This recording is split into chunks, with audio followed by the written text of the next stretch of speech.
సొంతింటి కలను సాకారం చేసేందుకు సీఎం రేవంత్ రెడ్డి సారథ్యంలోని కాంగ్రెస్ ప్రభుత్వం చర్యలు తీసుకుంటోంది. ఇందిరమ్మ ఇండ్ల పథకం పేరుతో అర్హులైన పేద వర్గాల ప్రజలకు ఇండ్లను మంజూరు చేస్తోంది. ఈ పథకం కింద ఇప్పటికే మొదటి విడతలో ఇండ్లను పూర్తి చేసిన ప్రభుత్వం రెండో విడతలో లబ్ధిదారుల ఎంపికపై దృష్టి సారించింది. అయితే ఈ పథకంకు సంబంధించి తాజాగా ప్రభుత్వం కీలక ఉత్తర్వులు జారీ చేసింది.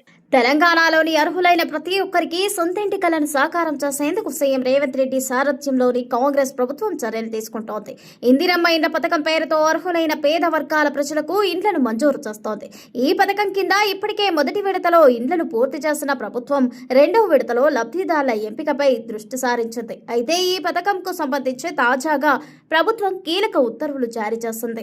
ఇందిరమ్మ ఇళ్ల స్లాబ్ విస్తీర్ణంపై ప్రభుత్వం కీలక ఉత్తర్వులు జారీ చేసింది. ఇళ్ల స్లాబు 500 నుంచి 750 అడుగులకు మించరాదని గృహ నిర్మాణ శాఖ స్పష్టం చేసింది. ముందు వైపు 3 అడుగులు, మిగతా వైపు 1 అడుగు మాత్రమే ఉండాలని స్పష్టం చేసింది. ఈ మేరకు గృహ నిర్మాణ కార్యదర్శి విపి గౌతమ్ శనివారం సాయంత్రం ఉత్తర్వులు జారీ చేశారు. ఇందిరమ్మ ఇండ్ల నిర్మాణంలో స్లాబ్ విస్తీర్ణం పెరగడం వల్ల లబ్ధిదారులకు ఖర్చు పెరుగుతోందని భావించిన అధికారులు ఇంటి నిర్మాణ ఖర్చులు పెరగకూడదనే ఉద్దేశంతో విస్తీర్ణంపై పరిమితులు విధించినట్లు పేర్కొంది. సొంత స్థలం ఉన్నవారు ఇంటిని నిర్మించుకునేందుకు ప్రభుత్వం 5 లక్షలు మంజూరు చేస్తోంది.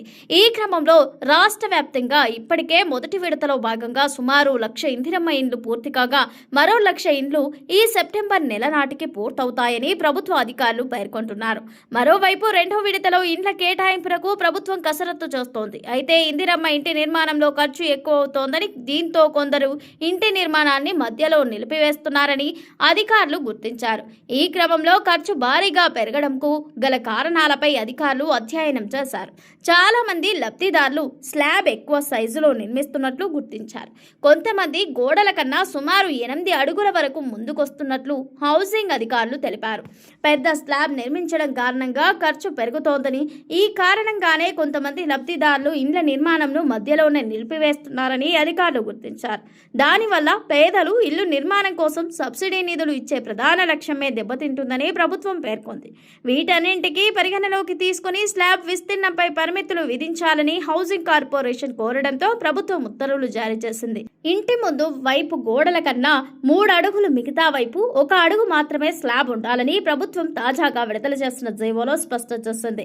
400 చదరపు అడుగుల ఇంటికి 500 అడుగుల వరకు, 600 SFT ఇంటికి 750 అడుగుల వరకు మాత్రమే స్లాబ్ ఉండాలని ప్రభుత్వం పరిమితి విధించింది.